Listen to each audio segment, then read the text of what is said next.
ഇന്നത്തെ വീഡിയോയിലേക്ക് എല്ലാവർക്കും സ്വാഗതം. ഇനി നമുക്ക് വീഡിയോയിലോട്ട് പോവാം. ഇന്ന് വളരെ പെട്ടെന്ന് നമുക്ക് ചെയ്തെടുക്കാൻ പറ്റുന്ന ഒരു തോരനാണ്. അതിലേക്ക് വേണ്ടി ഒരു പാൻ അടുപ്പിൽ വെച്ചിട്ടുണ്ട്. അതിൽ ശകല എണ്ണ ഒഴിച്ചു കൊടുക്കുക. എണ്ണ ചൂടാകുമ്പോഴത്തേക്ക് ഉഴുന്ന പരിപ്പിട്ട് കൊടുക്കുക, കടുക് ഇട്ട് കൊടുക്കുക. കടുക് പൊട്ടിയതിന് ശേഷം വറ്റൽമുളക് ഇട്ട് കൊടുക്കുക. നീളത്തിൽ അരിഞ്ഞു വെച്ചിട്ടുള്ള സവാളയെ കൂടി ഇട്ട് കൊടുക്കുക. ഇത് ചെറിയ സവാളയാണ് എടുത്തിട്ടുള്ളത്. നമ്മൾ ചെറിയ ഉള്ളിയാണെങ്കിൽ കുറച്ചുകൂടി നല്ലതാണ്. ഇനി ഇതിലേക്ക് വെളുത്തുള്ളി കൂടി ഇട്ട് കൊടുക്കുക. ഇത് നീളത്തിൽ അരിഞ്ഞെടുത്തതാണ്. ഇത് ഒരു വെളുത്തുള്ളിയാണ്, വലുതാണ്.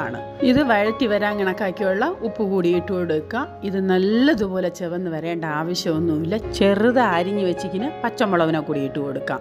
പച്ചമുളക് ഞാൻ 2 പച്ചമുളകാണ് അരിഞ്ഞെടുത്തിട്ടുള്ളത്. നിങ്ങൾ എരിവിന് കണക്കാക്കി ഇട്ട് കൊടുത്തോളണം. ഇനി ഇതെല്ലാം കൂടി ഒന്ന് നമുക്ക് വഴറ്റിയെടുക്കാം. ഇത് കണ്ണാടി പരുവം ആകുമ്പോഴത്തേക്ക് നമുക്ക് ഇതിലേക്ക് അതിൻ്റെ അരപ്പിനിട്ട് കൊടുക്കാം. ഇനി ഇതിൻ്റെ അരപ്പ് നോക്കുക. തേങ്ങ, മുളക് പൊടി, മഞ്ഞൾപ്പൊടി, ജീരകം, വെളുത്തുള്ളി ഇതെല്ലാം കൂടി ഒന്ന് നമുക്ക് കൈ കൊണ്ട് തന്നെ തിരുമ്മി അങ്ങ് ഇട്ട് കൊടുത്താൽ മാത്രം മതി. കറിവേപ്പില ഉണ്ടെങ്കിൽ ഇട്ട് കൊടുക്കാം. ഇത്രയാകുമ്പോഴത്തേക്ക് നമുക്ക് അതിൻ്റെ അരപ്പിനെ ഇട്ട് കൊടുക്കാം. ഇട്ട് കൊടുത്ത് എല്ലാം കൂടി ഒന്ന് നല്ലതുപോലെ ഒന്ന് ഇളക്കിയെടുക്കാം. ഇളക്കിയതിന് ശേഷം ഇനി അടച്ച് വെച്ച് കൊടുക്കാം. ഇത് ഒരാവി കയറിയതിന് ശേഷം നമുക്ക് കുറച്ച് കറിവേപ്പില കൂടി ഇട്ട് കൊടുക്കാം. എന്നിട്ട് എല്ലാം കൂടി വീണ്ടും ഒന്നുകൂടി ഇളക്കി മിക്സ് ചെയ്തെടുക്കുക. നല്ലൊരു ഉള്ളിത്തോരനാണ്. ചെയ്യാത്തവരുണ്ടെങ്കിൽ ഒന്ന് ചെയ്ത് നോക്കുക. ചോറ് കഴിക്കാൻ വേറെ ഒരു കറിയില്ലെങ്കിൽ ഈ ഒരു തോരൻ മാത്രം മതി നമുക്ക് ചോറ് കഴിക്കാൻ. ഉള്ളിത്തോരന് നല്ലതായിട്ട് വഴറ്റിയെടുക്കേണ്ട ആവശ്യമൊന്നുമില്ല, എങ്കിൽ അതിൻ്റെ ടേസ്റ്റ് പോവും. ഇങ്ങനെ ചെയ്ത് കഴിഞ്ഞാൽ നല്ല രുചിയാണ്. ഇനി അടുത്ത വീഡിയോയിലേക്ക് കാണാം. Bye bye.